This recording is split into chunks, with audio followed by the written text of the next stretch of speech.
सृष्टि बचपन से ही दिखने में सुंदर नहीं थी, लेकिन अमीर बाप की बेटी सृष्टि पर उसकी माँ जान छिड़कती। मेरी बेटी कितनी प्यारी है, भगवान सबको सृष्टि जैसी बेटी दे। सृष्टि धीरे धीरे बड़ी होती है।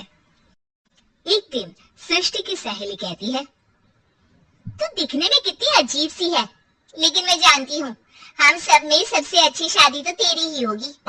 तेरे पापा अमीर जो है। और बता नहीं सकते यार, दहेज तो हर कोई देता है, ये क्या ज्यादा ले जाएगी अपने पति के लिए? अरे बड़ी शहर में कोठी है इसके पापा की।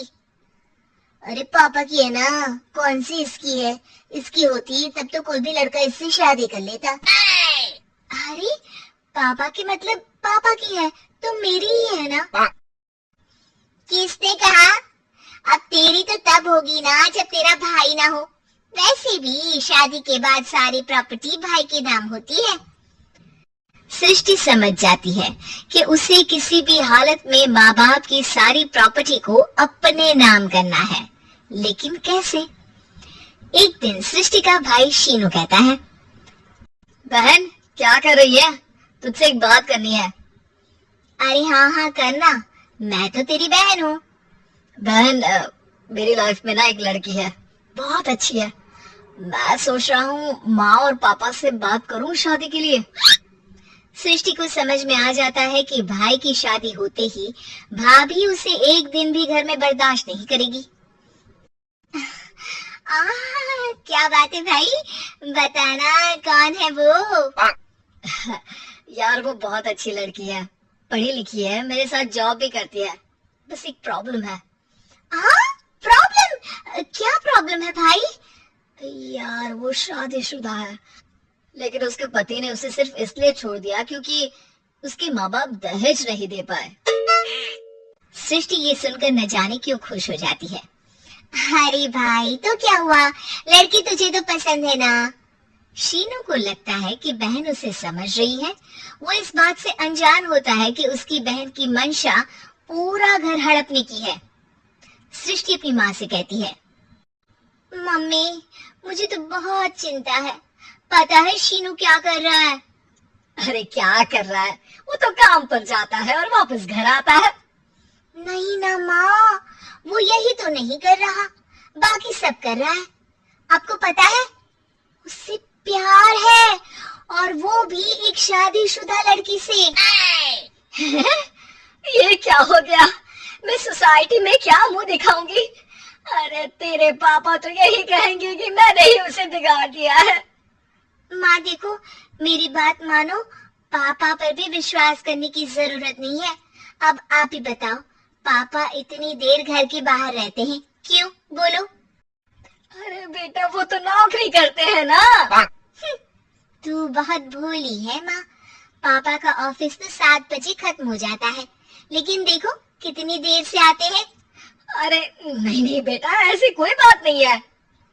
सृष्टि माँ को एक औरत से बात करते पिता की फोटो दिखाती है।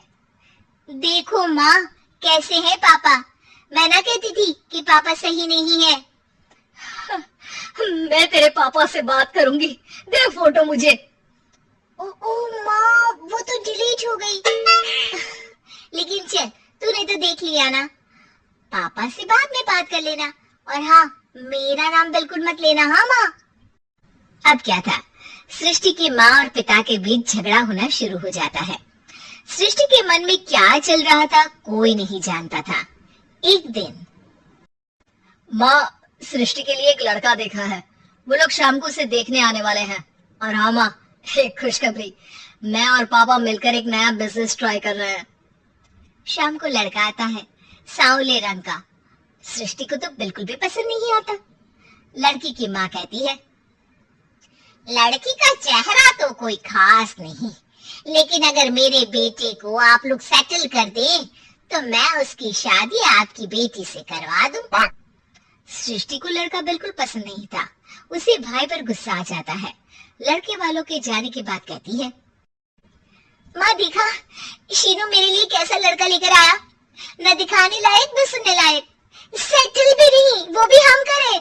अरे माँ, मैं जानती हूँ ये मेरी शादी किसी भी घर में क्यों करवाना चाहता है। अरे कैसी बात कर रही है बहन, तूने तो देखा ना, लड़के को मैंने ही मना कर दिया तुझसे शादी के लिए। जिसने लड़का बताया था उसने उसकी बहुत तारीफ की थी। बात आई गई हो जाती है, लेकिन सृष्टि का मन शांत नहीं होता। क्या करूं, कुछ समझ में नहीं आ रहा। मेरी शादी हो गई तो ये लोग पूरी प्रॉपर्टी शीनू के नाम कर देंगे, मेरे हाथ तो कुछ लगेगा ही नहीं। तभी सृष्टि को आइडिया आता है। वो किसी वकील को फोन करती है। जी देखिए, अगर आपके मम्मी पापा का तलाक हो जाता है तो आपके पिता की आधी प्रॉपर्टी आपकी माँ के नाम हो जाएगी, फिर उसे वो किसी को भी दे सकती है। सृष्टि अब माँ को बेटे के खिलाफ भरती है। माँ, शीनू पर नजर रखा करो, वो जिस लड़की के प्यार में है ना वो शादीशुदा है। यहाँ आएगी, सारा पैसा, रुपया, जमीन, जायदाद सब हड़प लेगी। पापा का भी हाल तुमसे छुपा नहीं है। ऐसा ना हो कि मैं और आप एक दिन सड़क पर भीख मांगे। भगवान, मैं तो जीते जी मर जाऊंगी अगर ऐसा हो गया तो। ऐसा हो गया नहीं माँ, ऐसा ही होगा। अभी समय है, आगे का सोच लो। मैं तो कहती हूँ पापा से आधी प्रॉपर्टी लेकर अलग हो जाओ। पापा की आधी प्रॉपर्टी भी हम लोगों को अगर मिल जाती है ना, तो अगले 7 जन्म सफल समझो। बेचारी माँ बेटी के कहने पर पति से तलाक लेकर अलग हो जाती है। सृष्टि अब पैसों से गाड़ी और अपने दूसरे महंगे शौक पूरे करने लगी। उसके दोस्त भी उसके पैसे इस्तेमाल करते। सृष्टि, कल तुम कहाँ थी? मैं सारा दिन घर पर अकेली थी। तो मैं क्या करूं? मैंने ठेका तो नहीं लिया है ना तुम्हें संभालने का।